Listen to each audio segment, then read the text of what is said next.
สุรภาก็ได้เอาโรงงานการปรับไม้โรงงานร่วมสมบูรณ์เป็นโรงงานนะครับขอโมทนาพ่อขอแม่มีแต่ความสุขความเจริญที่นาการพื้นที่คราวนี้คุณแม่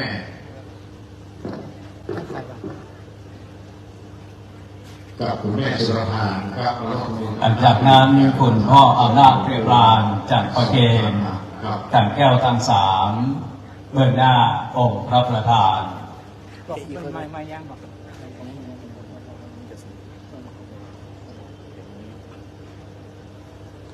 ตัวนี้ดังไหม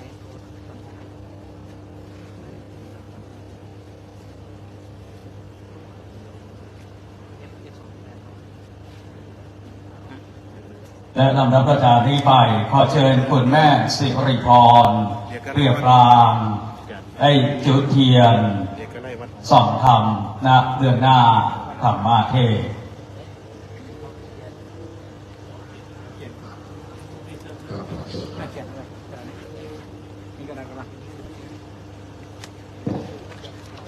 เจ้าภาพอ่ะนี่ก่อนนะเริ่มสอบเสียงเท่าไหร่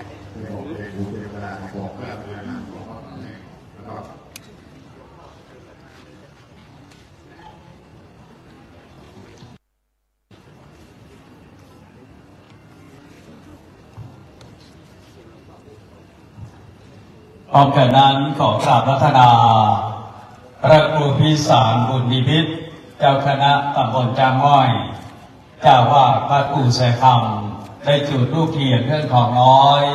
และเบื้องหน้าสรีระสังขารหลวงปู่พระครูปฐมศาสนคุณและเบื้องหน้าพญานกหัสดีหลักเทพทัศดีลิงใดมหาปราสาทอันเป็นที่ประดิษฐานสรีระสังขารของหลวงปู่พระครูปฐมศาสนคุณครับ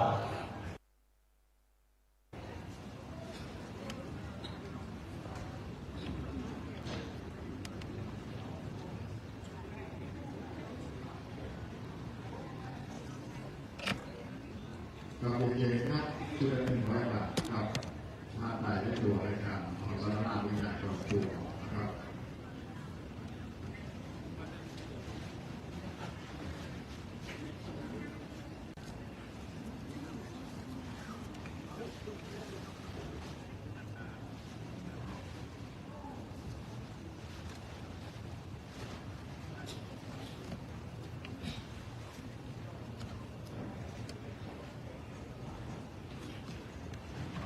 ลำดับต่อจากนี้ไปก็เชิญพ่ออาจารย์อาทิชัยมงคลมรคนายกประจำศาลา2โตไพบูลย์วัดป่าแพ่งนำทุกท่านกล่าวคำบูชา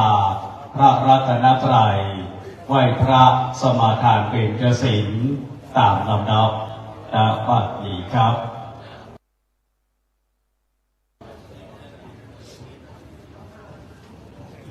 ลำดับต่อไปนะครับขอเชิญทุกท่านหันหน้าไปทางพระพุทธรูปเราจะเข้าสู่พิธีทางศาสนาคือการไหว้พระการสมาทานศีลพร้อมกันนะครับทุกท่านกราบหนึ่งกราบสองกราบสามอิมินาสกาเลนะพุทธังอภิปูชยามะอิมินาสกาเลนะธัมมังอภิปูชยามะอิมินาสกาเลนะสังฆังอภิปูชยามะอะระหังสัมมาสัมพุทโธภควาพุทธังภควันตังอภิวา มิกาโตวาคาโตภะคะวะตาธัมโมธัมมังนามาสามิกาทุปฏิปันโนภะคะวะโตสาวกสังโฆสังฆังนามามิกามายังพันเตติสาลเนนาสหปัญจศีลานิยาจามาทุติยมปีมายังพันเตติสาลเนนาสหปัญจศีลานิยาจามาตาติยัมปีมะยังพันเตติตาละเนนาสาปัญจศีลานิยาจามานะโมตัสสะภะคะวะโตอะระหะโตสัมมาสัมพุทธัสสะนะโมตัสสะภะคะวะโตอะระหะโตสัมมาสัมพุทธัสสะนะโมตัสสะภะคะวะโตอะระหะโตสัมมาสัมพุทธัสสะนะโมตัสสะภะคะวะโตอะระหะโตสัมมาสัมพุทธัสสะนะโมตัสสะภะคะวะโตอะระหะโตสัมมา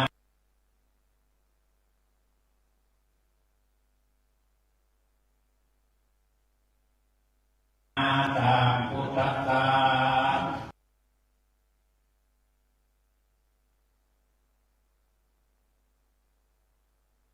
อะระหะโตสัมมาสัมพุทธัสสะ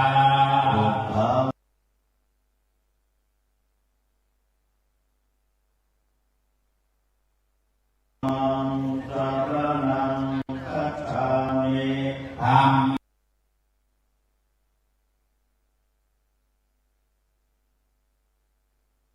สรณังคัจฉามิสังฆังสรณัง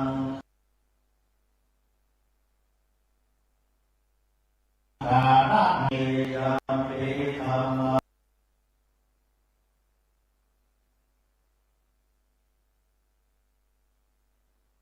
ังสรณังคัจฉามิ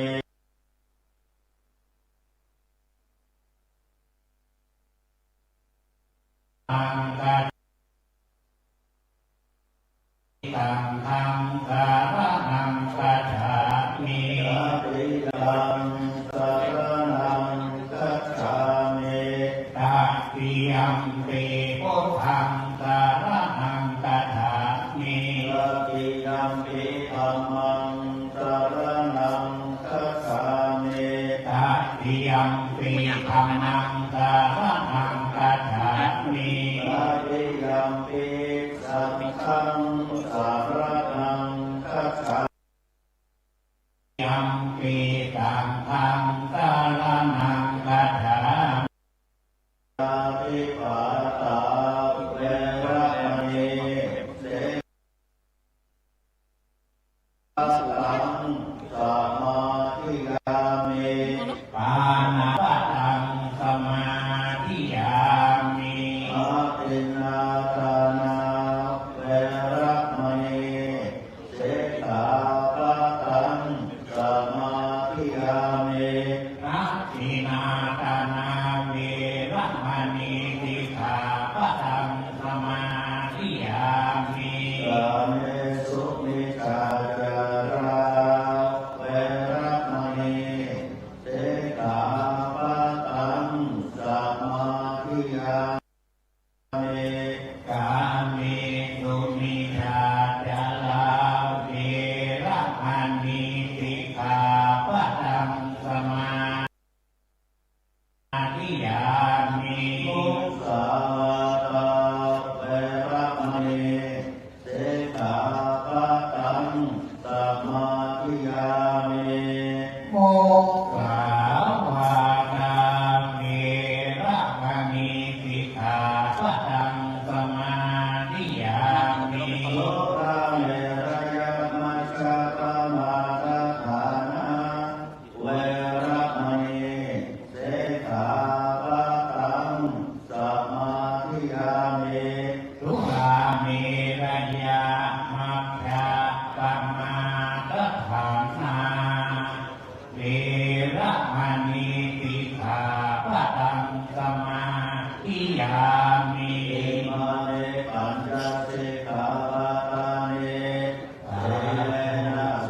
ภูมิมา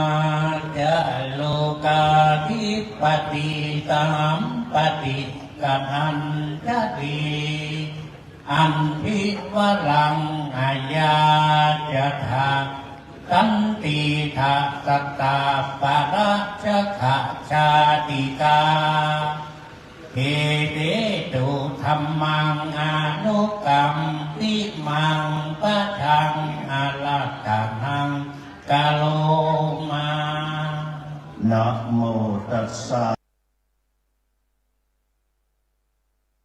ภะคะวะโตอะระหะโตสัมมาสัมพุทธัสสะภะคะวะโตสัมมาสัมพุทธัสสะนะโมตัสสะวะโตอะระหะโตสัมมาสัมพุทธัสสะสมาธิงภิกขเวภาสมาหิโตยะถาภูตังปัจฉานิอิขอถวายความเคารพพระเดชพระคุณหลวงพ่อพระครูรัตสมาจารย์ที่ปรึกษาเจ้าคณะตำบลช้างม้อยวัดชมพูพระเถรานุเถระพระภิกษุสงฆ์สามเณรทั้งหลายทุกรูปพรคุณพ่ออำนาจคุณแม่สิริพรท่านทั้งหลายทุกท่านณโอกาสบัดนี้จะได้ที่แจงแสดงธรรมะอันเป็นหลักคำสอนในทางพระพุทธศาสนาเพื่อเป็นการเฉลิมฉลองศรัทธาความเชื่อภาษาทักความเลื่อมใสในธรรมของสมเด็จพระสัมมาสัมพุทธเจ้าแล้วจะได้น้อมนำเอาธรรมะมาเป็นหลักสำหรับประกอบกับการดำเนินชีวิตประจำวันตามสมควรแก่เวลากราบอาราธนาและเจริญพรเอามือลงไว้บนตักก็ได้เนื่องด้วยในวันนี้คณะสงฆ์คณะศรัทธาได้มาปรารภถึงพระเดชพระคุณหลวงปู่พระครูอุปถัมภ์ศาสนคุณอายุ93 ปี72 พรรษาได้ถึงแก่มรณภาพลงไปเพื่อในการให้มีการบำเพ็ญบุญบำเพ็ญกุศลอันเรียกว่าทักษิณานุปาทานกิจเป็นการอุทิศส่วนบุญไปถวายแก่ดวงวิญญาณของพระเดชพระคุณท่านการที่ท่านทั้งหลายได้มาจัดงานบำเพ็ญกุศลในข่าวครั้งนี้และต้นมาและก็ถึงคราวนี้และก็จะต่อไปจนถึงวันที่21ซึ่งเป็นวันพระราชทานเพลิงศพประการแรกก็เพื่อจะแสดงออกถึงความกตัญญูกตเวทิตาการหรือเป็นเถระบูชาต่อพระเดชพระคุณท่านในฐานะที่พระเดชพระคุณท่านเป็นพระเถระผู้มีพรรษายุการและก็มีอายุถึง93พรรษาถึง72ก็หายากอยู่ในปัจจุบันนี้การที่พระเดชพระคุณท่านได้เข้ามาสู่ร่มผ้ากาสาวพัสและก็เพื่อปฏิบัติมาจนถึงทุกวันที่จนถึงอายุไขก็เพราะพระเดชพระคุณได้สั่งสมข้อวัดปฏิบัติอันเป็นทางที่ถูกที่ต้องซึ่งตามสังฆคุณว่าสุปฏิปันโนภควโตสาวกสังโฆพระสงฆ์สาวกของพระผู้มีพระภาคเจ้าปฏิบัติดีแล้วท่านได้ทำปฏิบัติและเรียกว่ากิจวัตรอันได้แก่ศึกษาเรียนภาคเรียนปฏิบัติ สันทัดสั่งสอนประสัทคอนศรัทธาที่ก็ปรึกษาประชาชนท่านก็บอกตัวแทนท่านเป็นพระเถระ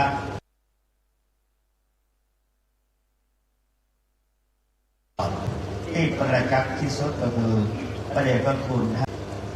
เป็นผู้ที่เป็นพระสงฆ์ที่ได้รับอาราธนาผู้สวดมนต์ต่างๆเก่ง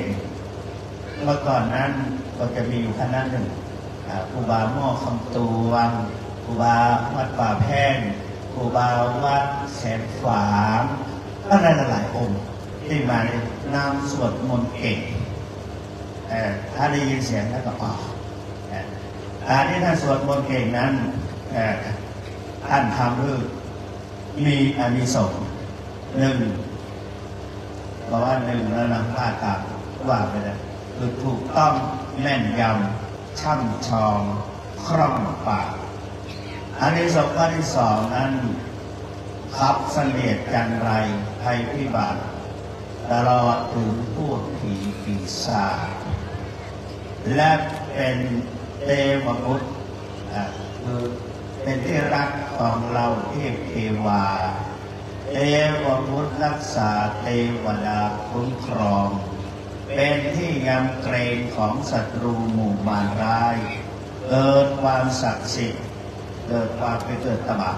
ศักดิ์สิทธิ์และขลังเป็นกำลังแก่สมาธิคือนั่งสมาธิติดป่วยแล้วก็สามารถเจริญสมาธิได้ยาวนานตลอดถึงเกิดฌานคือความรู้แจ้งฌานก็คือการเผาผลาญกิเลสน้อยใหญ่ให้เร่าร้อนให้เร่าร้อนให้อันได้แก่ราคะโทสะโมหะได้เหือดแห้งหายไปการสวดเพราะฉะนั้นโบราณถือว่าเป็นพระต้องมีมนต์เป็นประชาชนต้องมีสตังค์พระไม่มีมนต์คนไม่มีสตังค์ไปไหนบ่รอดดังนั้นท่านเป็นพระที่เป็นตัวอย่างได้เจริญได้สวดมนต์เก่งนะท่านเป็นผู้มีความขยันมีความขยันขันแข็งอ่านตัวออกคืออักษรนาภาษาละนามมีสวดมีปั๊บสวดสำหรับวัดป่าแพงเป็นปั๊บเมืองมีสวดมนต์ขันสวดมนต์ต่างๆเอาไปเป็นตัวอย่างของจังหวัดภาคเหนือเวลามีการมีงานก็มาขออนุญาตนำไปพิมพ์แจกในงานต่างๆหลวงพ่อมีความขยันขันแข็งมีความอดกลั้นบันเตาชนิดที่รับลูกเจ้าและก็เฝ้าศึกษาตำราโบราณว่าเกิดเป็นนกต้องมีขนเกิดเป็นคนต้องมีความรู้นกบ่มีขนคนบ่มีความรู้ไปขึ้นสู่ที่สูงไม่ได้เพราะฉะนั้นถ้าจะเป็นนกก็ต้องมีขนถ้าเกิดเป็นคนต้องมีความรู้จึงขึ้นสู่ที่สูงได้พระเดชพระคุณได้ดำรงตำแหน่งเจ้าอาวาสเป็นผู้ปกครองท่านศึกษาทั้งฝ่ายปริยัติทั้งฝ่ายปฏิบัติฝ่ายปริยัติท่านได้ผู้อย่างเป็นตำรับตำราของวัฒนธรรมรักษา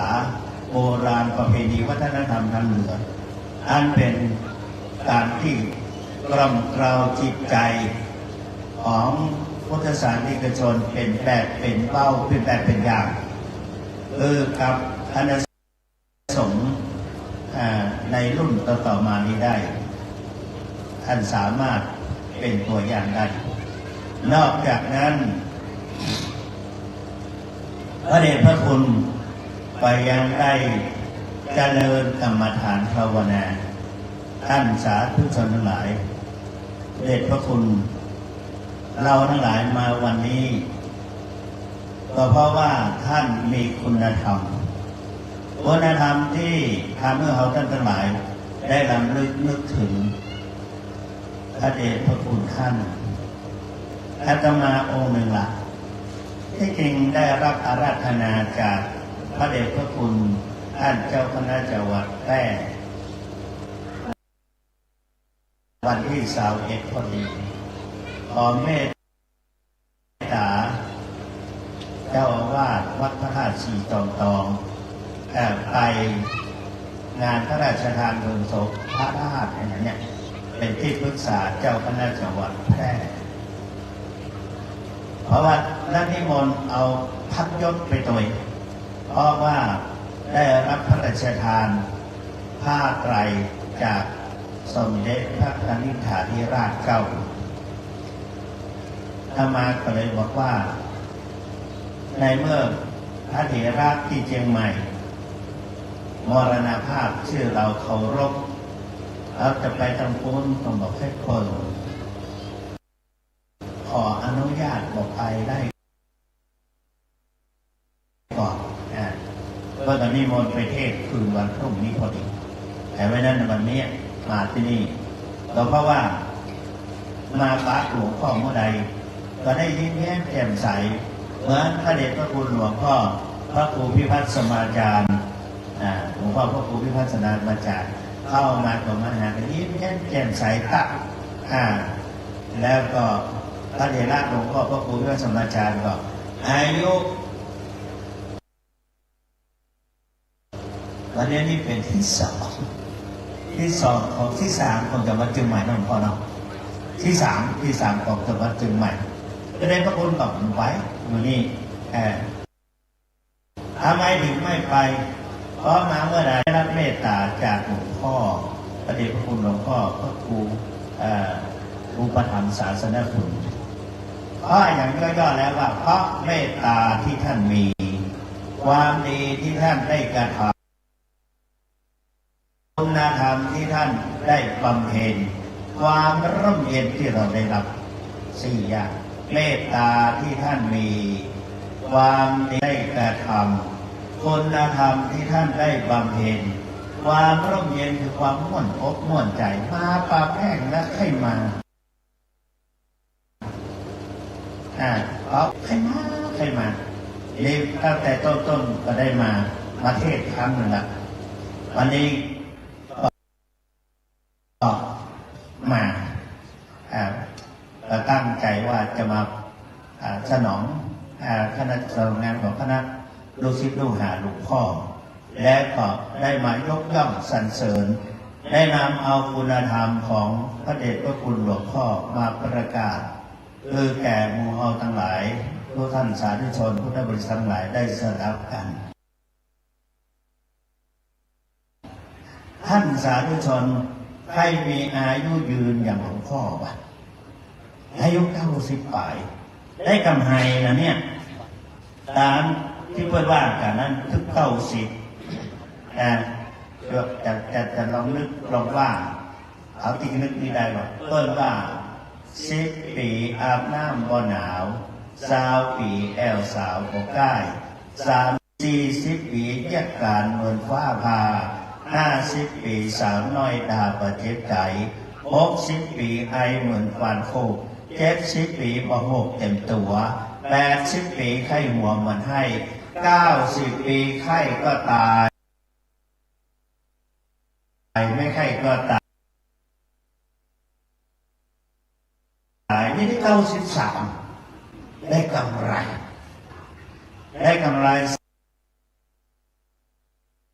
อาณามาไปที่ยิมมาเอามาด้วยกันพิจารณาว่าจะแตกหรือไม่แตกคนโบราณพูดว่าเขาไม่ได้มาก็เลยเอามาอู้ทุกท่านทั้งหลายได้ฟังบอกว่าคนที่มีอายุยืนเนี่ย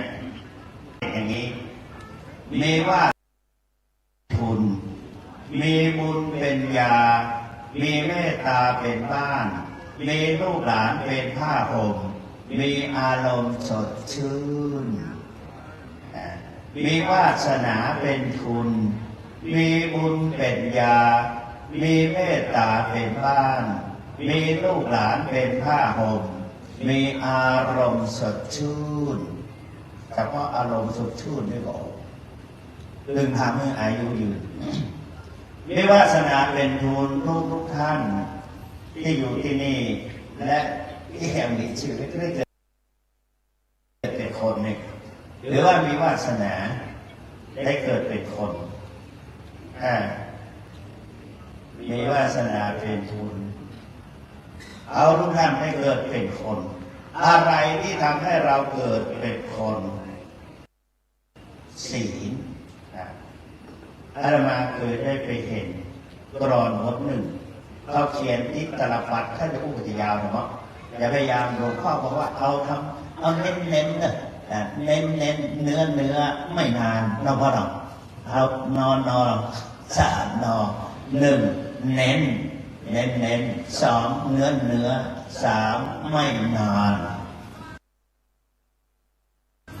เอาพอประมาณคือศีลห้าเขาเขียนเป็นกลอนว่าศีลห้าเป็นยารักษาชีวิตให้ของพลิกเพลิดแพ้แก้ววิเศษรักษากายวาจาคร่ากิเลสจะเป็นเหตุได้กำเนิดเกิดเป็นคนศีลส่งทำให้สูงศีลปรุงทำให้สวยศีลช่วยทำให้รอดอะไรสรุปศีลว่าสีเลนะสุขติยันติอันนี้เป็นสุขติหรอกิเตอสังกิริเถสุขติปฏิกังขาเมื่อศีลหมดจดก็ได้มีสุขติก็ได้แก่มนุษย์สวรรค์พรหมและอรูปพรหมมาจากศีลทั้งนั้นเลยศีลปรุงทำให้สวยด้วยมารยาทจรรยามารยาททำให้รวยด้วยคุณงามความดีศีลช่วยทำให้รอดจากประตูอบายภูมิไม่ไปนรกไม่ไปเป็นเปรตไม่เป็นอสุรกายและไม่เป็นสัตว์เดรัจฉาน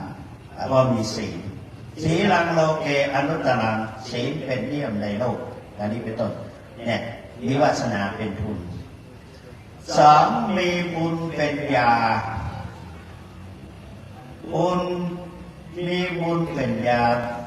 คนที่เวลาเราไปเยี่ยมศพหรือเราไปเยี่ยมคนไข้ไปแล้วเป็นได้บ้างหมดบุญละหมดบุญต้องไปละไปรอรถน้ำศพหมดบุญเพราะเราทั้งหลายที่สาเหตุที่สิ้นชีวิตหนึ่งเพราะหมดบุญอายุขยหนึ่งปุญญขยนะมรณะหมดบุญสองอายุขยนะมรณะหมดอายุหลวงปู่นี่หมดถึงบุญถึงอายุอุพยัคขยนะมรณะเพราะหมดถึงบุญถึงอายุและสุดท้ายอุปเฉทะกรรมเมนะมรณะตายเพราะกรรมเข้าไปตัดรอนอย่างเขาหลายคนประสบอุบัติเหตุภัยหรือมีโรคร้ายเข้ามาครอบงำหลังตัดรอนอย่างหลวงพ่อนี่ถ้าจะปัจจุบันเขาว่ามีอยู่3 อย่างหนึ่งหมดบุญนี้เพราะตามคิวคือหมดสิ้นบุญอย่าง90 ปีก็ตายไข้ก็ตาย50 ปีนี่ตายแซงคิวอะไรเอกละอ่อนอายุ60 ปลาย20 ปลายตายลัดคิวหลวงพ่อนี่ตามคิวตามคิวเพราะนั้นที่มีอายุสั่งสมบุญตั้งแต่ต้นมาจนถึงสุดท้ายและก็ยังวันนี้ก็ยัง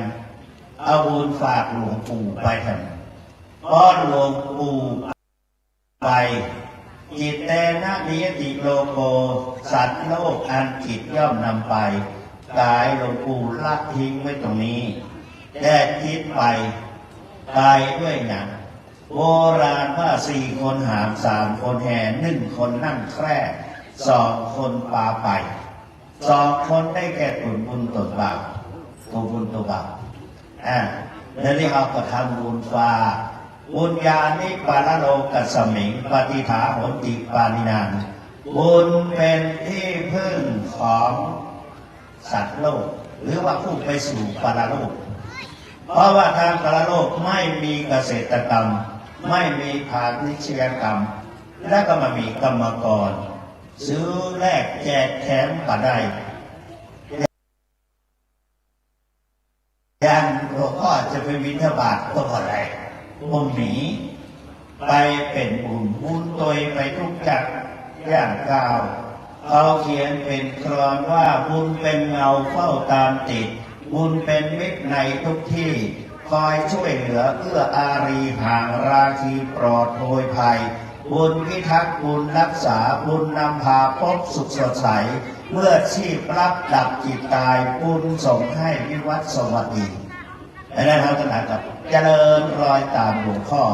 เอาบุญเข้าตัวบุญฟังเข้าทางหูบุญดูเข้าทางตาบุญสนทนาเข้าทางปากบุญอุปถากเข้าทางร่างกายบุญให้เข้าทางมือบุญยึดบุญถือเข้าทางจิตใจมีกี่ข้อเข้ากี่ทางบุญฟังนับมีมือแต่เด็กบุญฟังเข้าทางหูบุญดูเข้าทางตาบุญเทศนาเข้าทางปากบุญอุปถากเข้าทางร่างกายบุญให้เข้าทางมือบุญยึดบุญถือเข้าทางจิตใจเข้ากี่ทางโอ้กะเข้าก่อนได้รับสักเตือนแต่ก็ว่าแต่วันนี้เป็นบุญหูได้ฟังเป็นบุญหูได้ดูเป็นบุญตาได้เจรจาเป็นบุญปากได้อุปถากเป็นบุญใจนี่บุญนี่เพราะฉะนั้นจึงทำบุญกุศลทั้งตัวเก่าทั้งที่เป็นอยู่และก็อุทิศไปให้ท่านฝากไปแล้วจะฝากอย่างอื่นอย่างสมมติว่าจะฝากไปวัดชมพูฝากนั่นฝากนี้หลวงปู่กับฮิวขอฮิวแต่ถ้าฝากไปอย่างนั้นมาได้เพราะว่าเราไม่เห็นท่านลาเราไปเราไม่เห็นมาเห็นตัวท่านเพราะฉะนั้นจึงฝากบุญเราก็ได้บุญท่านก็ได้บุญดังนั้นเราก็วันนี้จึงได้ทำบุญดังนั้นในวันนี้ได้ทำบุญสุดตามีบุญเป็นยามีเมตตาเป็นบ้านท่านมีเมตตา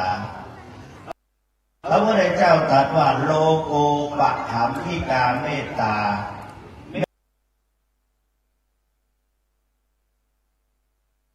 เมตตาธรรมเป็นธรรมค้ำจุด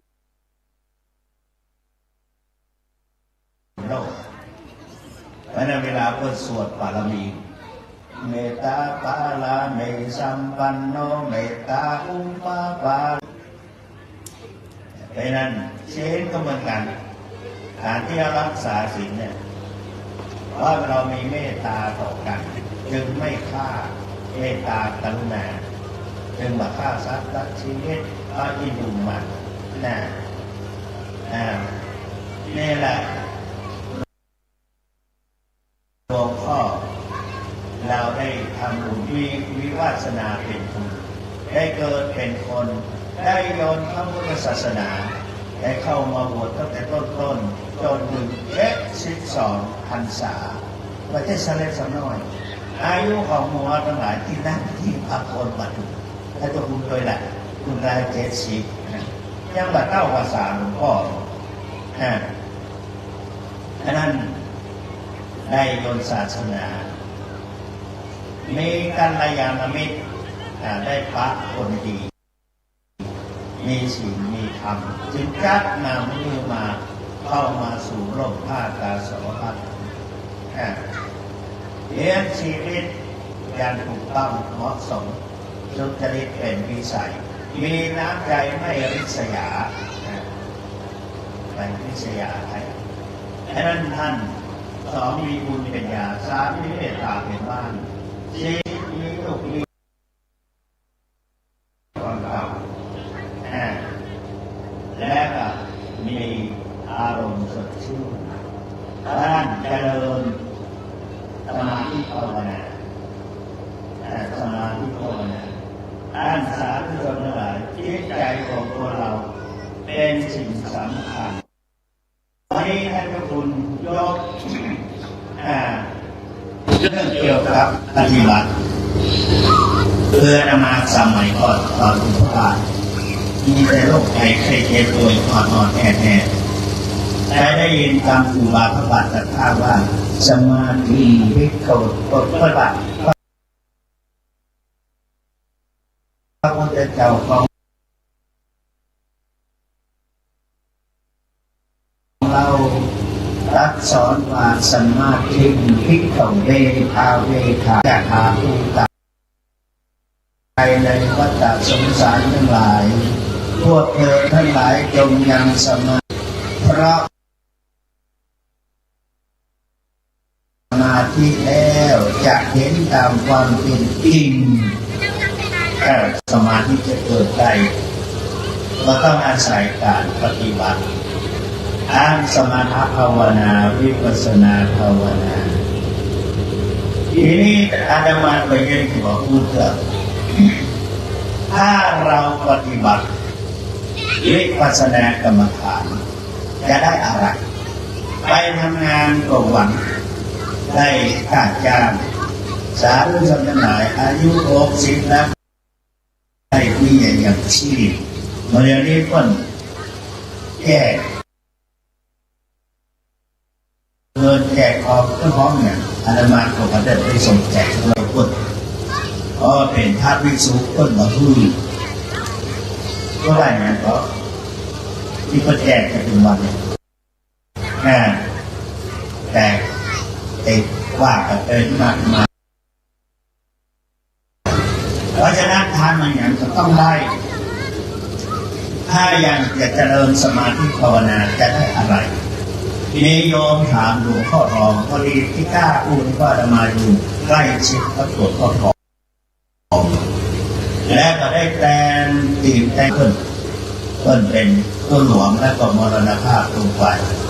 ถึงวันนี้เราได้สืบสารมรดกจากคน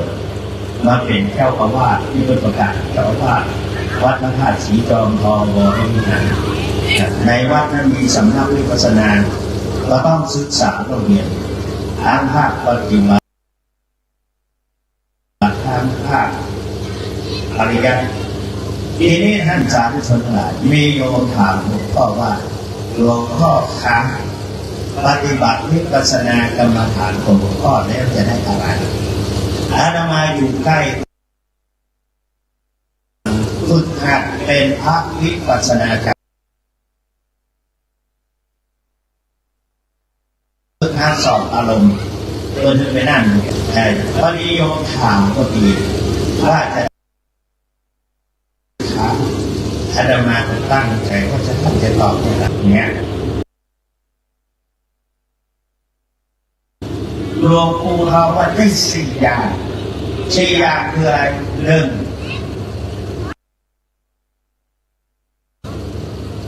สุขติ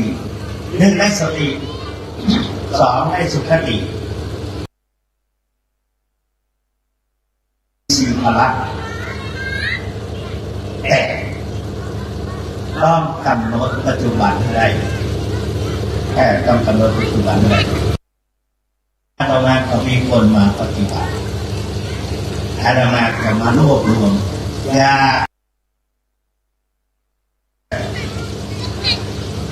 ปฏิบัติได้อะไร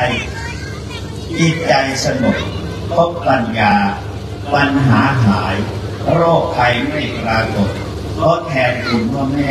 แผ่กุศลถึงเจ้ากรรมนายเวรตอนนี้อย่าถามไม่แน่ถามแน่ถามโยมนับมือนะอานิสงส์ที่หมู่เฮาทั้งหลายได้แน่เคยปฏิบัติประจำเคยปฏิบัติประจำถ้าปฏิบัติประมาณสัก2-3 วันก็ได้ปฏิบัติวันนี้ก็ได้วันนี้จิตใจสงบนั่นนึงจิตใจสงบ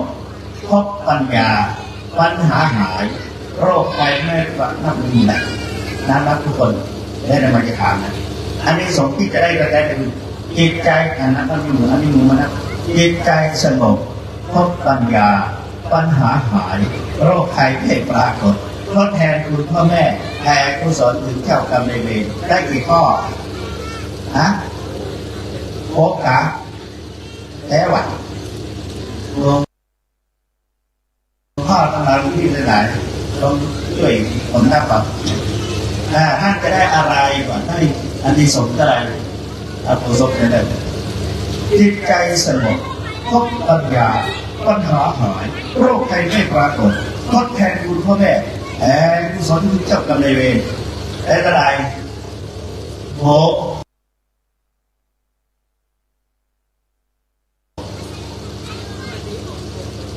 มองโง่ไปว่าผีไปได้หวยกันไอ้หัวกะหัวก่อนก็ได้หัวเจ้าคุณว่าที่เกียรติพ่อแม่คนละคนด้วยล่ะปัญหาชาวจิตใจสงบการปฏิบัติกำหนดที่จิตจงยังสมาธิให้เกิดเพราะว่าจิตน่ะเป็นธรรมชาติที่ลมอาทานังกับปรังจิตตังทุรขังทุนวิวารยังเยจิตตังสัญญเวสสันติโมขันติมาลพัฒนาผู้ใดจักสำรวจจิตซึ่งดิ้นรนรักรอรักษายากห้ามยาก4 อย่างดิ้นรนก็คือคิดนักคิดแต่ว่าคิดนักดังนั้นถ้ามากำหนดปัจจุบันความดิ้นรนก็จะเพราะปัญญาสามารถที่ปรับปรุงของเราได้ถ้ามาเคยปฏิบัติจะรู้สึกอึดอัดมาเคยแม้แต่เดินตรงถนนเพราะนั้นหลวงปู่ทองบอกว่าต้องทำตามขั้นตอน1กราบสติปัฏฐาน 4 2เดินจงกรม3นั่งกำหนดเดินกำหนดเท้านั่งกำหนดท้องจำตัวการเคลื่อนไหวใจกำหนดสภาวะธรรมเดินกำหนดเท้านั่งกำหนดท้องจำตัวการเคลื่อนไหวใจกำหนดสภาวะธรรมเดินกับขวาหน้าหนอซ้ายหนอไม่ยกไม่ยากหรอกและเดินได้อะไร1 2คนต่อการทำความเพียร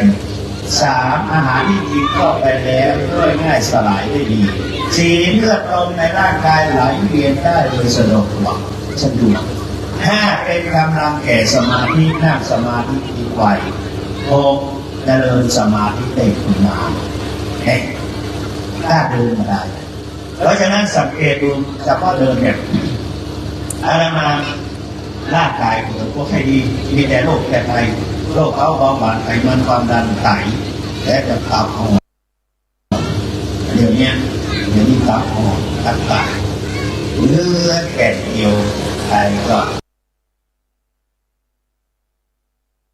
และจะตับอ่อนก็เริ่มโลภาพาดโจมตีพระพุทธเจ้าบอกว่าใครถามว่าถือมากบอกว่าอย่าประมาทมาตรการโอ้ชัญญามรณะสุขี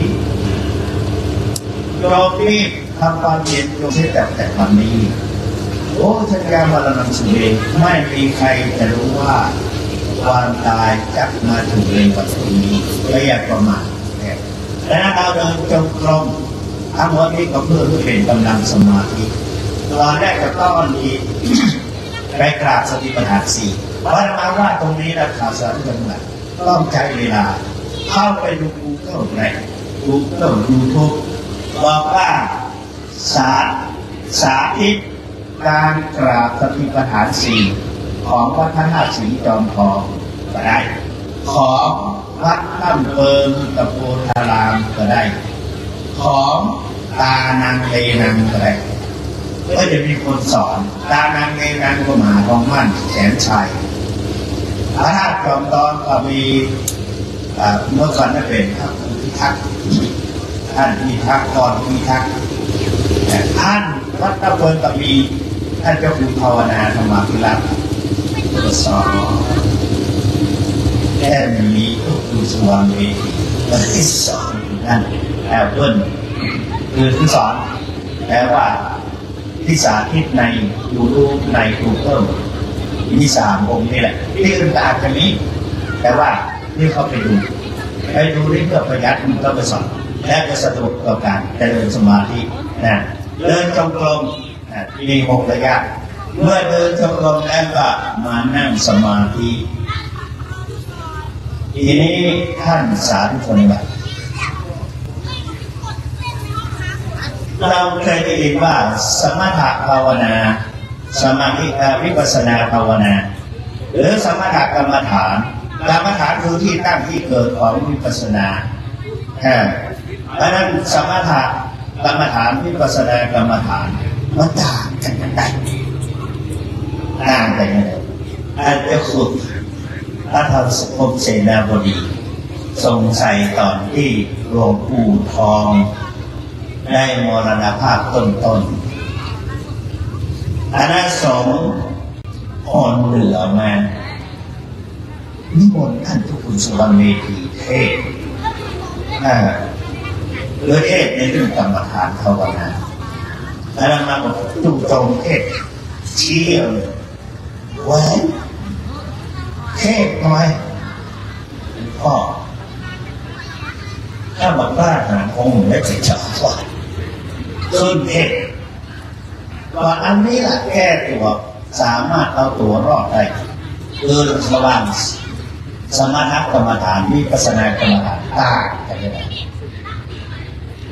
นี่สมถกรรมฐานมุ่งเอาความสงบที่เป็นโลกิยะมีพรหมภูมิเป็นที่สุดเจริญกับสมถกรรมฐานเช่นกรรมฐาน40โยมสวดอิติปิโสสวากขาโตสุปฏิปันโนสวดแล้วก็เป็นรุ่นสอนเมื่อเรามาสวดรักขีอิติปิโสมะคะวะอะระหังสัมมาสัมพุทโธวิจารณะสัมปันโนสัมปันโนตัวถึงพุทโธภควาติวิญญูหิติโลกัสสาติสวดไปสวดมาทำไมถ้ามาอยู่กรุงเทพมักจะได้เป็นวิทยากรโยมที่มาปฏิบัติในวันสำคัญของชาติเช่นวันเฉลิมพระชนมพรรษา5 ธันวามหาราช12 สิงหามหาราชินีวันแม่แห่งชาติต้นสมัยแต่ก่อนจัดกันจริงกันจังวันแม่วันพ่อและก็วัดต่างๆทางพระโขนงทางเขตประเวศมีหมู่เดียวกันอยู่นั่นเป็นเจ้าอาวาสประเด็นที่พุทธศิลป์มารับและก็นิมนต์พระมหาแสวงไปสวดลัทธิคือลัทธิคือการกำหนดจะเอากี่รอบอันนี้เป็นสมถกรรมฐานถ้าเจริญได้จริงๆสามารถบรรลุได้ถึงกันไปถึงผมวิปัสสนามุ่งเอาความสงบที่เป็นโลกุตระมีพระนิพพานเป็นที่สุดสมถกรรมฐานเพ่งบัญญัติเป็นอารมณ์อันได้แก่กรรมฐาน4คืออสุภะ10กศีล10อนุสติ10พรหมวิหาร4อัปปมัญญา4อารูปกรรมฐาน4และก็อาหารเรปฏิกุลสัญญา และจตุภาคุวัฏฐานเป็น40 ปริโดยวิปัสสนากรรมฐานเอากรรมฐาน5อะไรแก่ขันธ์5อายตนะ12ธาตุ18อินทรีย์22อริยสัจ4และปฏิจจสมุปบาท12อันสาธุชนทั้งหลายกรรมฐาน4โบราณว่าสวดมนต์เป็นยาทาภาวนาเป็นยากินตอนนี้เรามาภาวนาเพื่อที่ยาสมุนไพรระงับโรคภัยไข้เจ็บในร่างกายของวิปัสสนากรรมฐานนี้ระงับกิเลสเป็นยารักษาจิตใจเรื่องว่าถ้ารักษาจิตใจแล้วกิเลสในมรรคยานจะเลือดแห้งหายก็ได้โดยอัตโนมัติอันนั้นวิปัสสนาที่นี้จะต้องร้านขายยาในเชียงใหม่มีหลายร้านแต่ละร้านเต็มตู้เอาไปซื้อกินเชี่ยงมดหมดได้จะตาย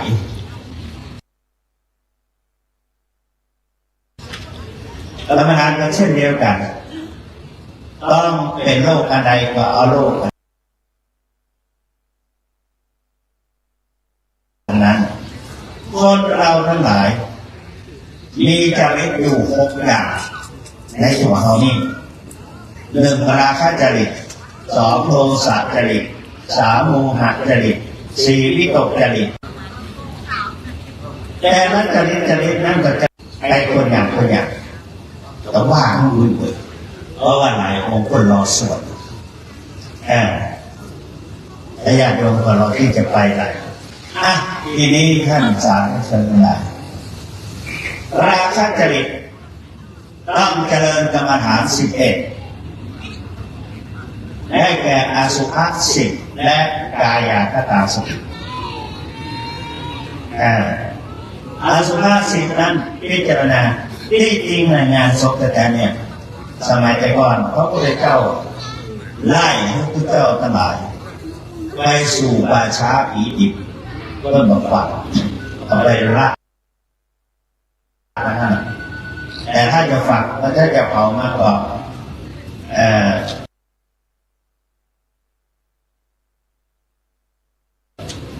เป็นสุสานะโคปิกาหญิงสัพพะเหร่อมันไม่ดีอาหารพระเจ้าเข้าไปอยู่ในป่าช้าพระเจ้าไปมาเนี่ยตอนบ่ายคล้อยเนี่ยยังเป็นสาวเป็นแซ่เลยหน้าตานี่กับคนหลับท่านจะพิจารณาไหมเอาให้มันเราออกเปิดเหมือนกับไม่โคดาจึงอัตเป็นนะแต่จริงแล้วตามลักษณะชีวิตอย่างนั้นคือพิจารณา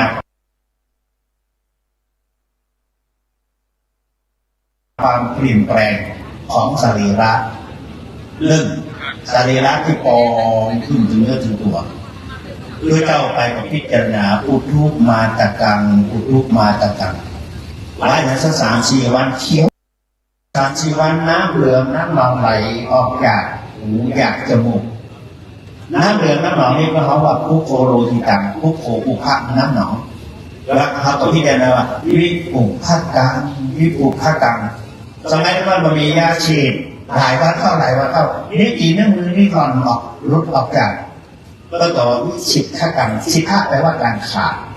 วิชิตขกังมันขาดคือผู้นิ้วที่ให้เอามาพิจารณาเนี่ยเพราะว่าพุทธศักราช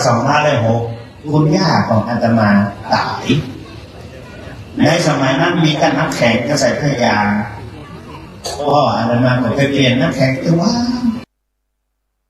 ปีกมาก็มาเล่าแม่อาตมาฟังสูตกไม่หลงแม่ขาดหนึ่งลิ้นหนึ่งมือหลอนออกจากกันแม่อาตมาถามได้ที่สูที่อะไรขาดก็เลยเคาะเอามาใส่ในปุ่มมือไว้ไม่เห็นนะคำจันโทป๋า วิชิตทักกันนิ้วอีกนิ้วมือสมมติว่าจะปูดาบไปหน่อยนิ้วมือนิ้วเท้าลุดออกวิชิตทักกันวิชิตทักในคณะเรียนการเอาไว้ในป่าช้าวันนี้ดูดีสัตว์แท้สัตว์แกะแท้เลย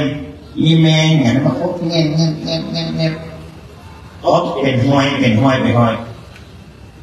งินก็ไปไหนจะมาเที่ยวกินต้นก็ห้ามวิขายิตกรรมขายิแปลว่ากิน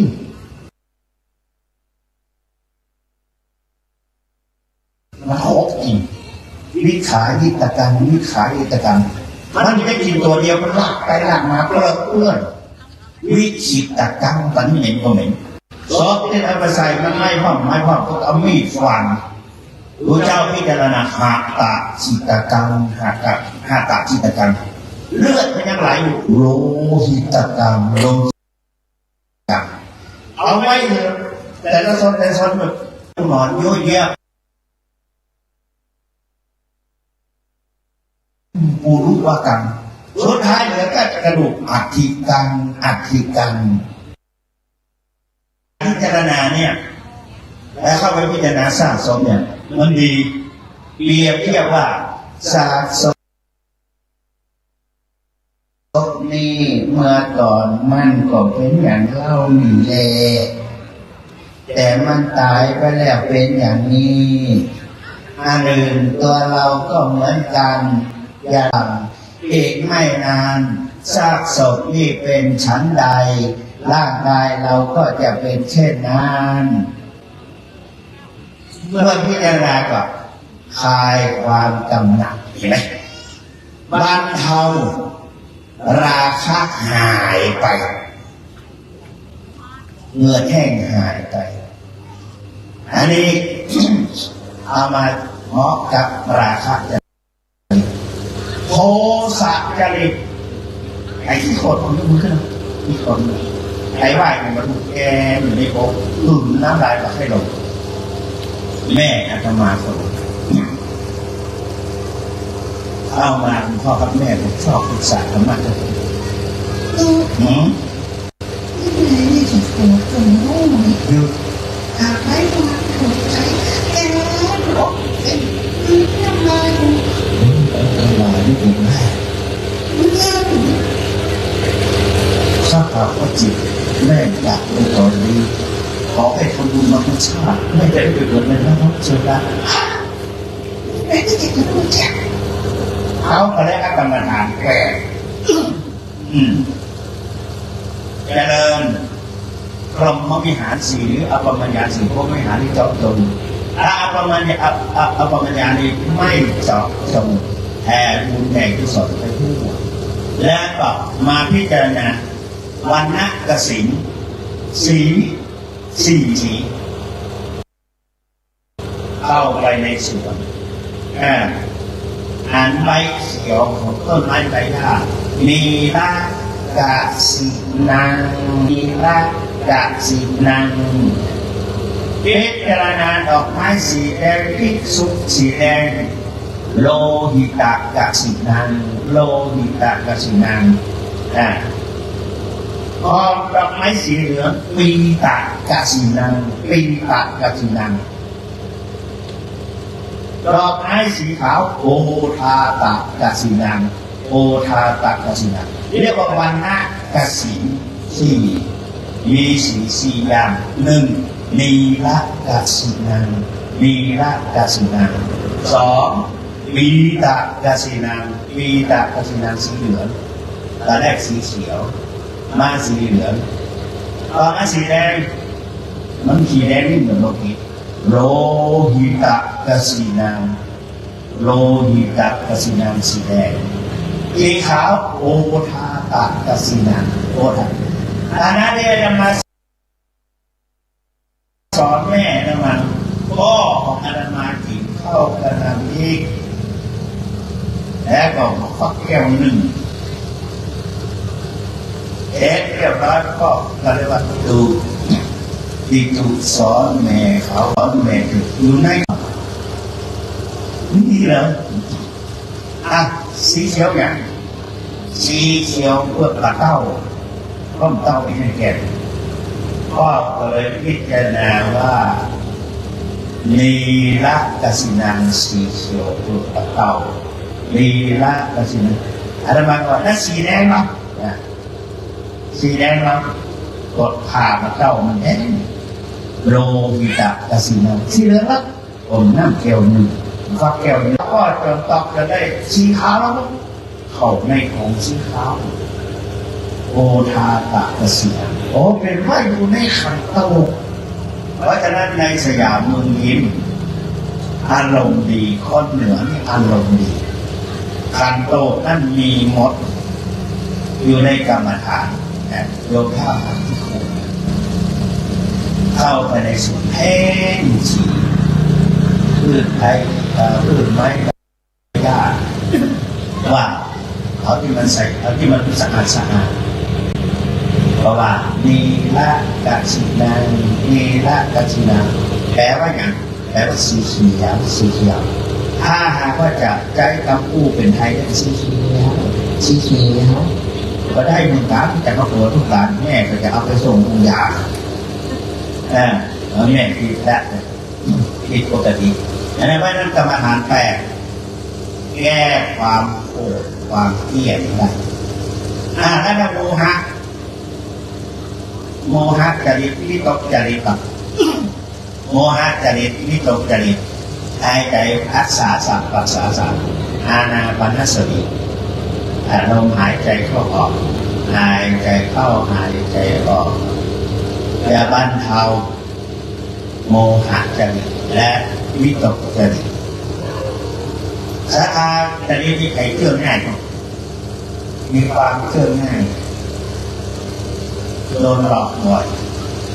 เดี๋ยวนี้โซเชียลต่างๆได้หลอกหลายอย่างต้องระวังนี่ให้สกุลอมรัตน์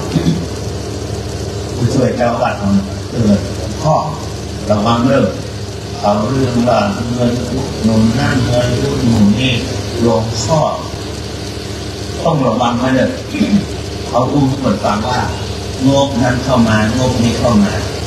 ผู้ช่วยเจ้าวัดฟังด้วยแล้วมันจะมาเองเขาสะดุ้งเลิกไปแล้วบอกไปแล้วแต่ว่าบอกเลขาที่ต่อไปแล้วก็เลยถามเลขาก็เป็นนั้นกระจ่างดังนั้นเพื่อเจริญกรรมฐานพบพุทธานุสติอามานุสต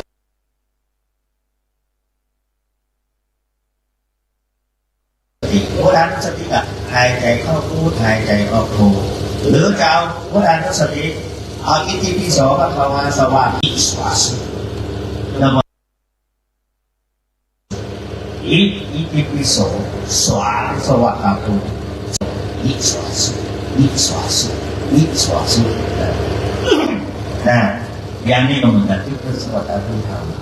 ำอริยธรรมเป็นสำคัญ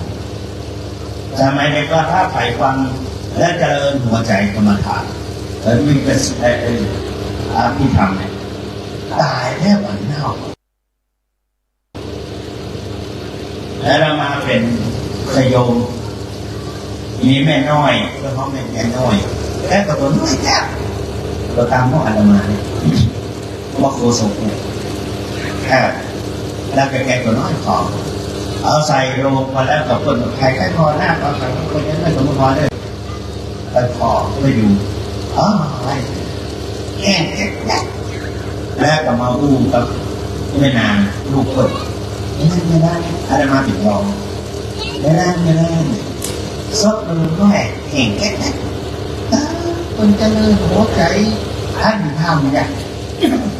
หัวใจพี่ทำเนี่ยบอกจิเกลุกนิจิเกลุกนิจิเกลุกนิโยมหัวใจจิเกลุกนิจิเกลุกนิก็จำเริญหรอว่าจิเกลุกนิจิเกลุกนิจิคือจิตเกก็คือเจตสิกรูปก็คือรูปนิก็คือนิพพานหัวใจพี่ทำจิเกลุกนิจิเกลุกนิตายแล้วมันเน่า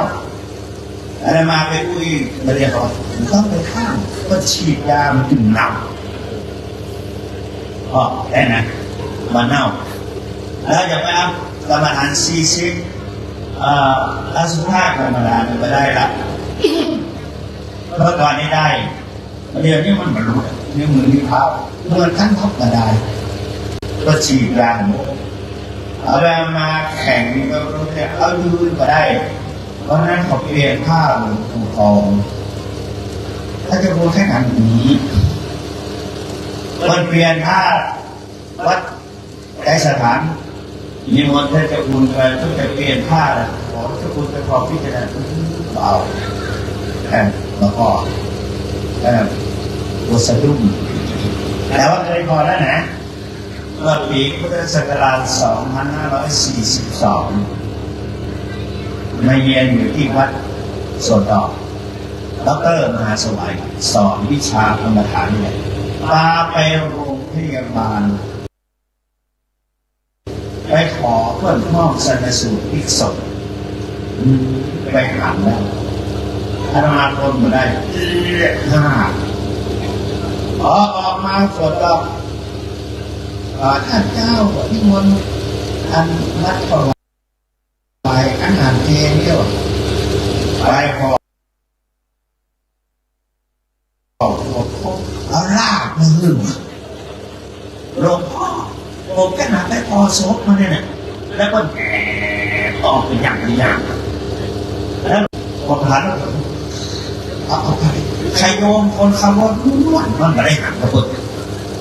โมดิบันอีกสักคนให้เป็นฉันลำวันในกระจายให้เป็นฉันสักคนใครโยมคนคำว่าสุนทรจากโลกไปใส่พวกปัดพวกนั้นนะทีนี้พิจารณาหายใจเข้าหายใจออกแล้วสัทธาจริตเพื่อมือเบาเราจะเดินพุทธานุสติธรรมานุสติสังฆานุสตินึกถึงศีลตัวเก่าศีลานุสติ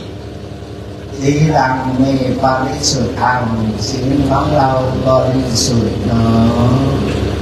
ศีลังปาริสุทธังศีลังเมปาริสุทธังศีลของเราบริสุทธิ์เนาะบริสุทธิ์มันต้องมาอะไรห้องวัดตาศีลังเมปาริสุทธังศีลของเราบริสุทธิ์ยาคานุสตินี่มีใครก็นึกถึงตามถูกต้องโยมอาบุญสุนทรถึงวันเนี่ยอาบุญผู้อย่างเนี่ยเขาเลยเจ้านึกถึงตามที่กดกินบริจาค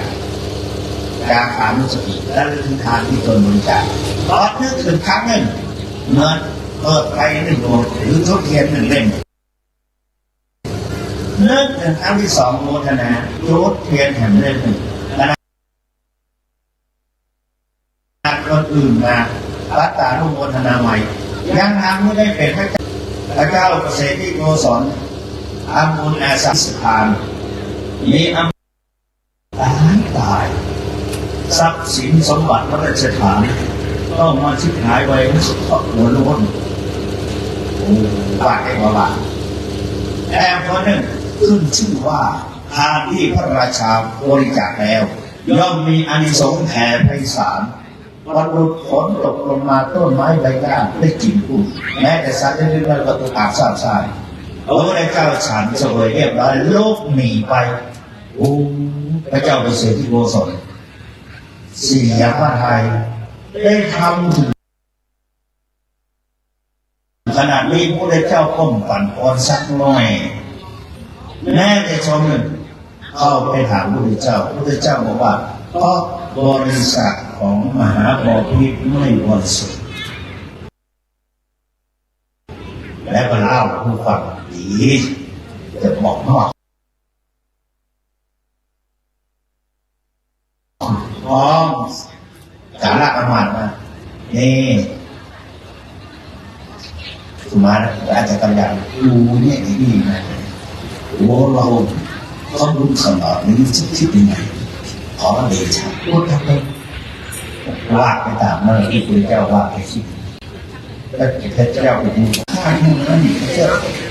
ตัวสุดท้ายเอาเลยก็ได้ของเนี่ยของเจ้าโอ้โหจริงเลยแต่ต้องออกจากเรือนก่อนทำงานเนี่ยออกจากพระราชทานไปภายใน7 วันผมก็จะ7 วันเนี่ยเดินเตะสยับจากผมไปก็ได้แว่นแฟนใหญ่เองจะไปกับเรานี่ไปตลอดก็รีบออกจากบ้านเมืองไปเตะสยับชุนหามาเจ้าคิดดีๆได้ไหมพระเจ้าเป็นดินตีพระไทยหัวเราะพระสวนลั่นพระลงหรือก็จะได้ถูกเป็นพระเจ้าแผ่นดินแทนข้อ7 วันเลยได้เป็นพระเจ้าแผ่นดิน7 วันเพียงแต่ว่าสาธุดีอยากนั่นโยมเราพิจารณาตามของตัวเก่าไม่สารที่อันนั้นก็ได้ตามอันนี้ก็ได้ตามหลวงพ่อครับโอ้แม่ไปสอนแม่ผมเกิดบ้านก่อเสลียงสูงตำบลโบกรังอำเภอสัพเพจังหวัดอุบลปันเนี่ยแต่งวิหารไปบอกให้อาการสถาบ้านแบบ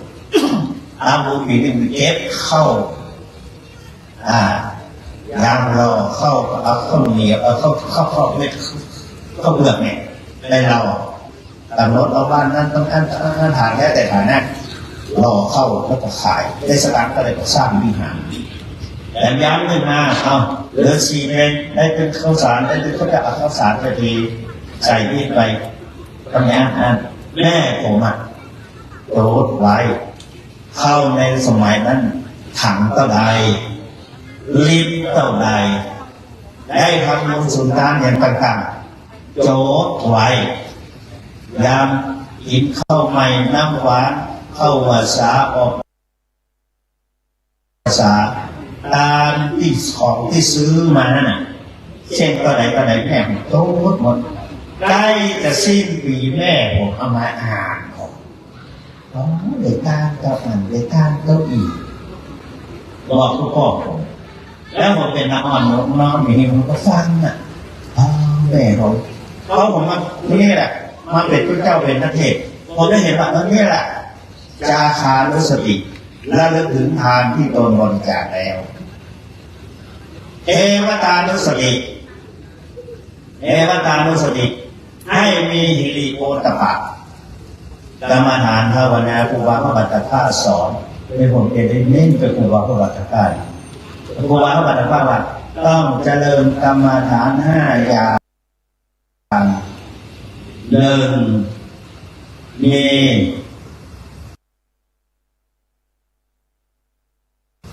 หิริโอตปะ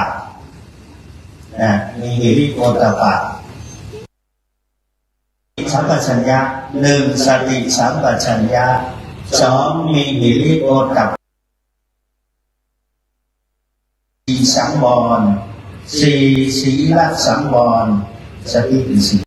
5สมาธิภาวนาว่าเพื่อสอนเรียกว่าหลวงพ่อของอะไรนี้ไปข้างนอกก่อนนี่กี่อย่าง6 อย่างกรรมฐาน6 อย่าง1พุทธานุสติหายใจเข้าพูดหายใจออกโธ2ธรรมานุสติและเรื่องถึงคุณธรรมธรรมะของพระพุทธเจ้า3สังฆานุสติและเรื่องถึงคุณของพระสงฆ์สุปฏิปันโนภควโตสาวกสังโฆสงฆ์สาวกของพระผู้มีพระภาคเจ้าปฏิบัติดีแล้วอุชุปฏิปันโนภควโตสาวกสังโฆสงฆ์สาวกของพระผู้มีพระภาคเจ้าปฏิบัติลงแล้วยาญาปฏิปันโนภควโตสาวกสังโฆสงฆ์สาวกของพระผู้มีพระภาคเจ้าปฏิบัติเพื่อรู้ธรรมเป็นเครื่องต่อจากทุกข์แล้วสามีจิปฏิปันโนภควโตสาวกสังโฆสงฆ์สาวกของพระผู้มีพระภาคเจ้าปฏิบัติสมควรแล้วสวดปนวนแก่ด้วยไม่มีคำแก่ก็ศีลานุสติจาคานุสติและกเทวตานุสติ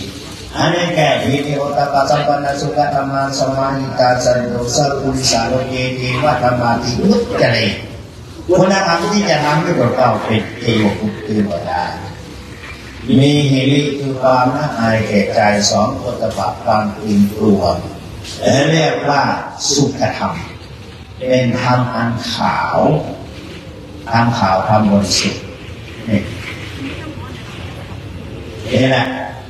อันนี้สามารถแก้ความหึงเบา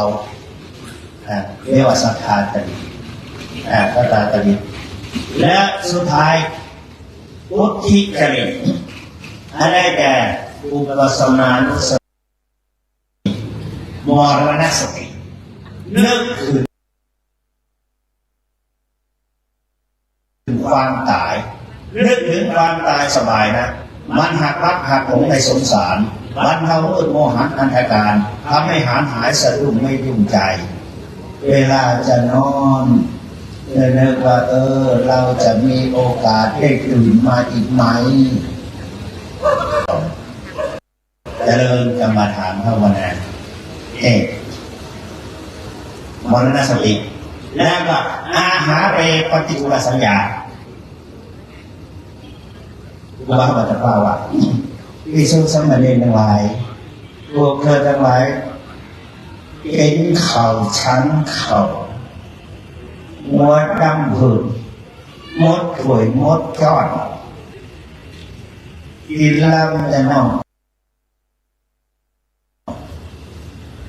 กินแล้วไม่ได้บุญไม่ได้กรรมฐานเพราะฉะนั้นกินจ้าวิธีกินให้ได้อาหารเลยปฏิกูลสักอย่างอาศัยกำหนดใส่เข้าไปพร้อมๆกันเคี่ยวให้ละเอียดแต่อย่าเพิ่งกลืนเคี่ยวมันคลุกเข้าเลยน้ำลายเสร็จแล้วเอาอุ้งมือมาคายออกเอามาพิจารณาอาหารทุกสิ่งทุกอย่างมันอยู่ในถ้วยในก้อนอันแรกก็ทำหืออยากคือหิวกระหายแต่ประเดี๋ยวนี้มันคลุกเข้าไปโดนน้ำลายละเอียดเป็นของปฏิกูลนี่แหละอาหารเลยปฏิกูลสัญญาเจ็ดเรียบร้อยคุณค่ามันลดเรียบร้อยอ้อมปอกแขนได้ปะยังไงล่ะนี่อันนี้อาหารเลยปฏิกูลสัญญาเจนพาดุจะดุวัฏฐานพิจารณาของปฏิกูลยะถาปัจจยปวัตตมานาธาตุมัตตเวเวตญาติทานอะไรอภิเวดวัตโตตาถุวัตโตจักโตจักขุกะโลอาตุปัตตโกหายเรื่องพ่ออุจจาระโลกเก่ามองถึงว่าที่ลูกเพื่อจะดูสุขภาพของเราดูทั้งปัสสาวะและอุจจาระถ้ามันติดไปรีบไปบอกหมอทันทีที่อาตมาว่าเป็นโรคไตและโรคตับอ่อนมันปรากฏแก่อาตมาแล้วพยายามมัจจุราชกำลังเตือนแกนั้นมาบอกว่ากล้าขอเพื่อพ่อไม่ได้เป็นสะดุ้งสะดุ้งแต่ให้พิจารณาใช่ไหมนี่แหละเป็นกรรมฐาน40นี่40ยกลงเลยทีโดยย่อลงมาทีนี้จะมาพูดถึงสมถกรรมฐานและวิปัสสนากรรมฐานสมถกรรมฐานเป็นทางสองแท่งส่วนวิปัสสนากรรมฐานเป็นทางสายตรงสมถกรรมฐานเป็นความสงบเพียงชั่วครั้งชั่วคราวชั่วคู่ชั่วยามเลิกไปแล้วก็คือเหมือนเราเหมือนญาติโยมตัดหญ้าเบาลากเบาหนูมันออกตัดไปหมดนั้นเดียวพอข้าวขึ้นมาแทนแล้วกรรมฐานก็เช่นเดียวสมถะก็เช่นเดียวส่วนวิปัสสนาทีนี้ที่ยกเทศขึ้นไปว่ากรรมฐานที่จะเจริญกันที่สอนวัฏธาตุ เรียกว่าวิปัสสนาในแนวสติปัฏฐานสี่เป็นทางสายเอกหลวงปู่มองว่าปฏิบัติกรรมฐานแล้วหนึ่งได้สติสองได้สุขติสามได้อุปนิสัยสี่อินทรีย์พละแต่ว่าที่ได้จริงๆนั้นมีสามเมื่อปฏิบัติแล้วปิดประตูอบายเป็นเขื่อนเป็นกำแพงเป็นประตูปิดประตูอบายภูมิไม่ต้องไปเกิดในอบายภูมิไม่ต้องไปนรกก็ไม่ต้องไปเปรตก็ไม่ต้องเป็นสัตว์เดรัจฉานก็ไม่เป็นมาเกิดเป็นมนุษย์สองเป็นทุนเป็นเสมียงเป็นเหตุเป็นปัจจัยเป็นอุปนิสัยให้ได้บรรลุมรรคผลนิพพานปฏิบัติอะไรถ้าปฏิบัติจริงๆเสมอต้นเสมอปลาย7 ปีจะต้องได้สำเร็จเป็นพระอนาคามีแน่นอนคนที่ทำความดีนะพระที่จะพ้นออกจากที่ว่าสมาบัติก็จะตัวตุ้มใครปฏิบัติได้ถึงที่ในคณะเดียวกันเราก็ประมาณ7 ปีจะต้องไปเจอขันเป็นปากคนที่เรดาร์แห่งการของพระเรียเจ้าผู้ออกจากที่ว่าสมาบัติโอ้คนดีปฏิบัติดีปฏิบัติชอบ7 ปีส่งวันที่เราจะได้ไปโปรดมันแน่อาจจะได้บรรลุมรรคผลในปัจจุบันนี้ก็ได้ใช่ไหมแต่ต้องกำหนดด้วยการกำหนดเป็นสิ่งสำคัญคือเป็นหัวใจของวิปัสสนากรรมฐานของพ่อของมันถ้าไม่กำหนดก็จะไม่รู้ไม่เห็นตามความเป็นจริงและเป็นงานของจิตหรือสติที่จะเป็นงานของจิตที่จะต้องตามรู้ตามกำหนดข้อสำคัญผูกจิตผูกใจไว้ในสติปัฏฐานสี่สองสำรวมอินทรีย์ตาหูจมูกลิ้นกายใจสามมีวิริยะเพียรพยายามสี่จิตจับในอารมณ์ใดกำหนดให้มั่นในอารมณ์นั้นห้าจิตหลุดโดยอาการใดกำหนดให้รู้โดยอาการนั้นเอาอะไรมากำหนดเอาคอมหนอลูกหนอทำไมจึงต้องเอาหนอหลวงปู่คอมบอกว่าเพราะหนอตัวเดียวเท่านั้นทำให้ความเกิดดับคือเห็นรูปสามารถแยกรูปแยกนามออกจากกันได้สองทำให้เห็นความเกิดดับของรูปนามได้โดยตลอดเปรียบเหมือนยาเม็ดเดียวประกอบด้วยตัวยาที่มีคุณค่าหลาย10 ตัวหนออื่นหลาย10 ตัวแล้วเราจะได้กำหนดปัจจุบันสองกำหนดอย่างต่อเนื่องสามกำหนดให้ได้1.3สี่ปรับอินทรีย์พละให้เสมอกันถ้าอยากก็รู้โดยละเอียดเข้าไปดูในGoogleก็ได้นะก็จะสอนละเอียดนิดเพราะฉะนั้นวันนี้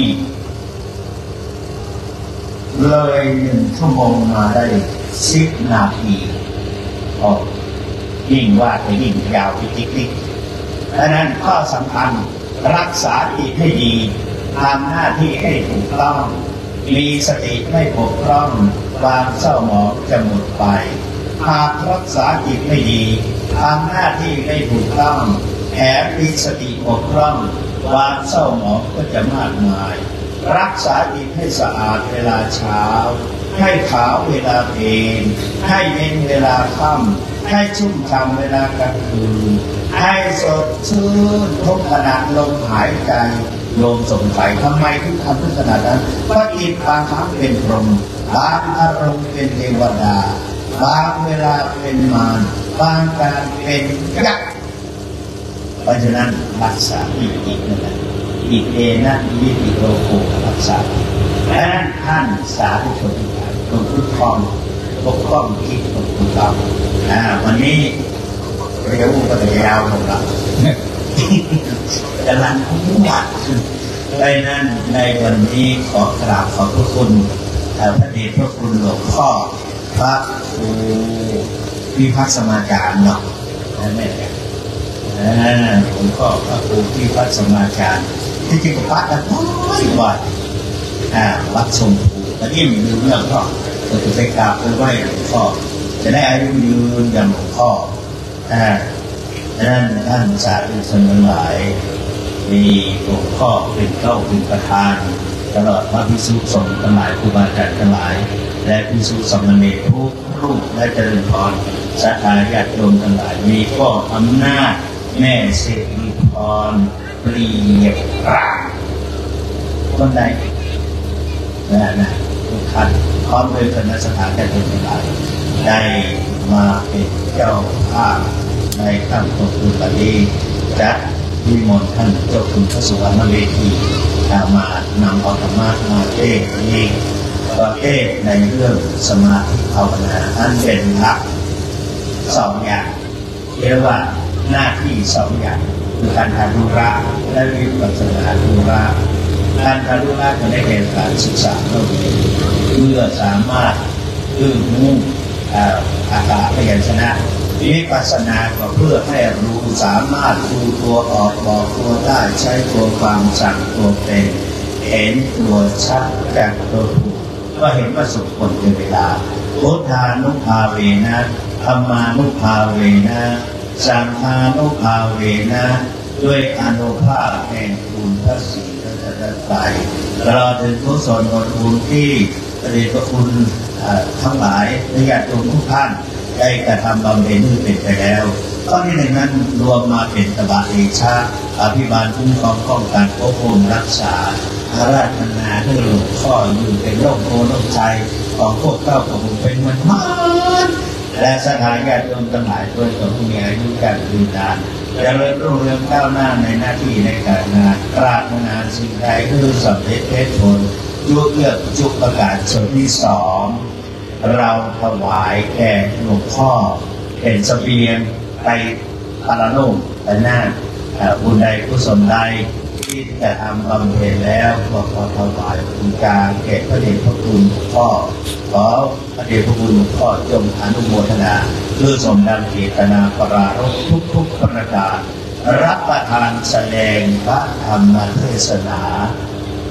ก็เห็นว่าสมควรแก่เวลาขอสมบูรณ์ยุติลงคงไว้แต่เพียงเท่านี้เอวังก็มีด้วยประการฉะนี้สาธุสาธุสาธุพระเดชพระคุณพระสุวรรณเวทีดร.กองพัฒนาจังหวัดเชียงใหม่เจ้าว่าพระมหาสิทธิทองวรวิหารได้โปรดเมตตาแสดงพระธรรมเทศนาจบลงนะครับในลำดับขั้นตอนต่อจากนี้ไปจะประกอบพิธีน้อมถวายจตุปัจจัยทายธรรมบูชาพระพุทธจึงขอเชิญคุณแม่จิราสิงโตอ่อนได้ที่ฐานจิตน้อมถวายปัจจัยบูชาพระพุทธเบื้องหน้าองค์พระประธานครับ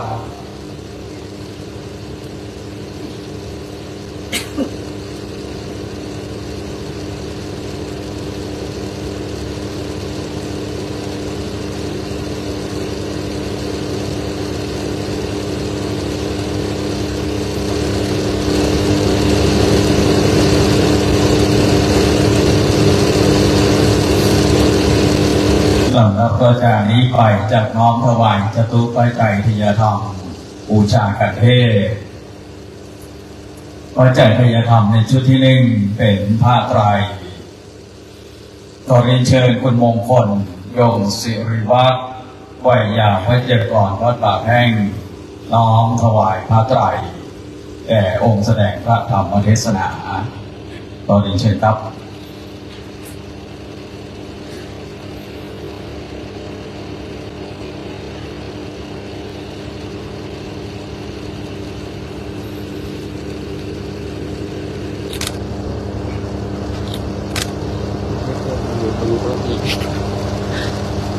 และน้อมถวายจตุปัจจัยทายธรรมบูชากันเทศขอเชิญคุณอนุสิทธิ์เปรียบรามได้น้อมในฐานจิตถวายปัจจัยบูชากันเทศขอเรียนเชิญครับ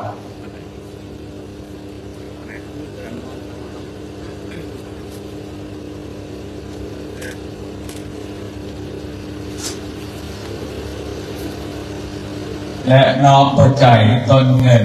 น้อมถวายปัจจัยต้นเงินขอเชิญคุณมาลีเรียบรานได้น้อมถวายปัจจัยทายธรรมต้นเงิน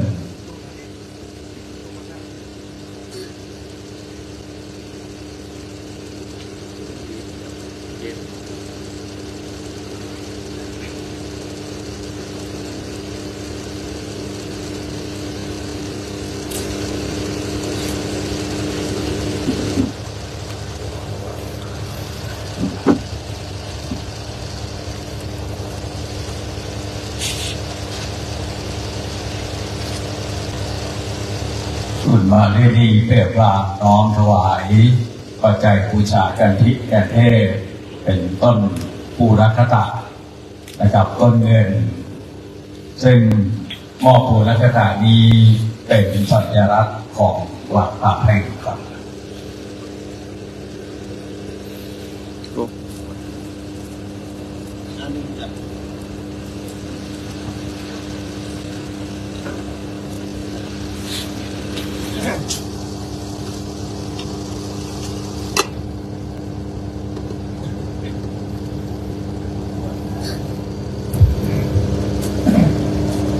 ยะถา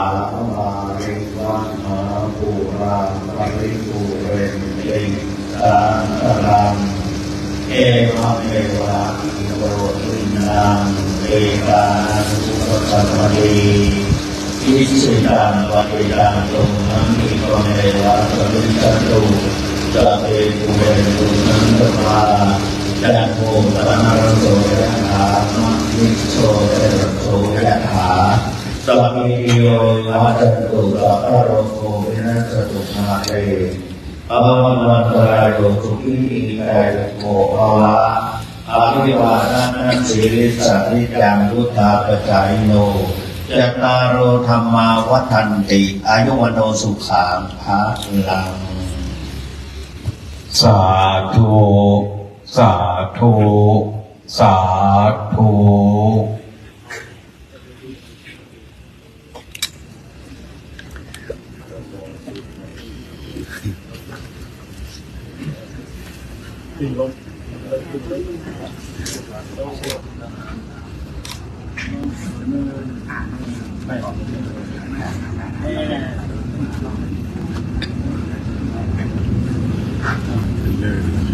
นันลีคาน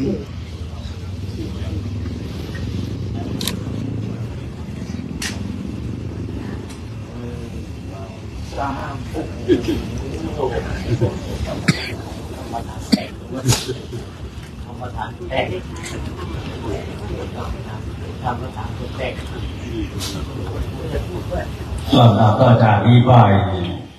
พระสงฆ์จตุรวัตรจากพระใจสีภูอยากให้โปรดเมตตาสวดพระอภิธรรมเป็นสำรับในนามของคณะศิษยานุศิษย์ได้หลวงปู่เพื่อกุปหับศาสนคุณพระดลในพระนามมหาเถรกล่าวกล่าวพัฒนา รูปหน้าเวลา หลวง เสร็จ พ่ แล้ว อ ปัดกล้อง สุขีปริยา บัดต้องรูปหน้าไว้นะ ได้โปรดเมตตาจุดเทียนบูชาพระอภิธรรมเบื้องหน้าตุติธรรมก่อกราบพระธนาครับ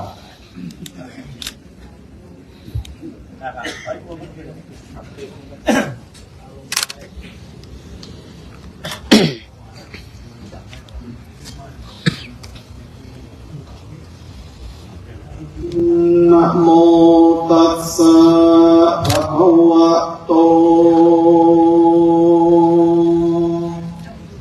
อะระหะโตสัมมา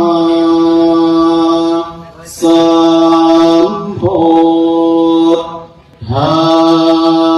สสะนะโมตัสสะภะคะวะโตอะระหะโตสัมมาสั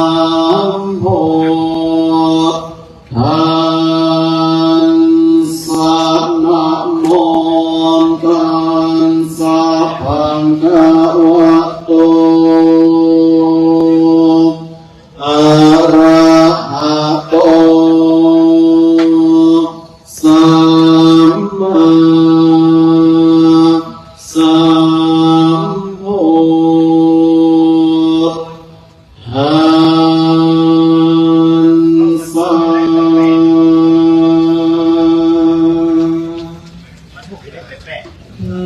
นะโม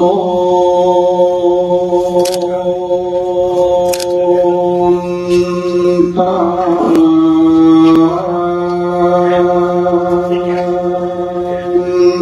สสะ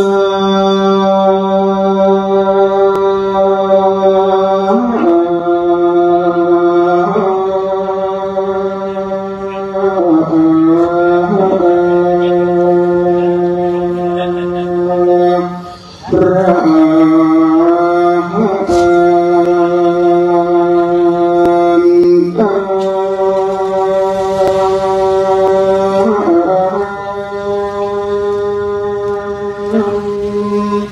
ส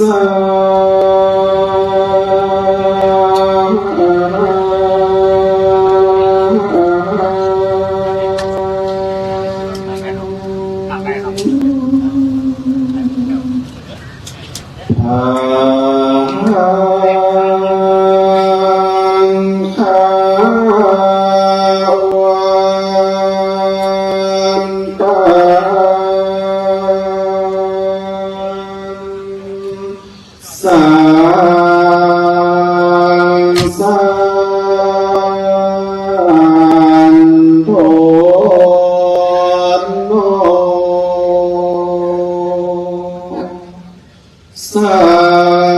มมาสัมพุทธัสสะมาญา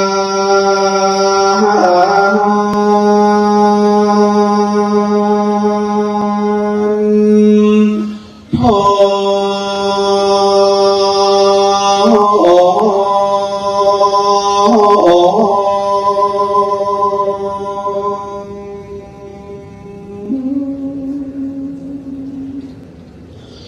โลกาเชนทานสันตันติโนสัมมาสัมพุทธัมมาโต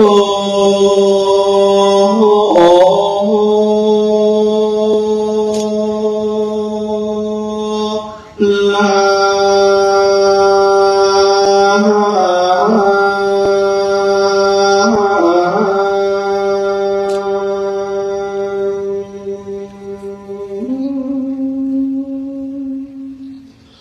สังสันธรรมะขันโนตัมมังอาภิวันทิยา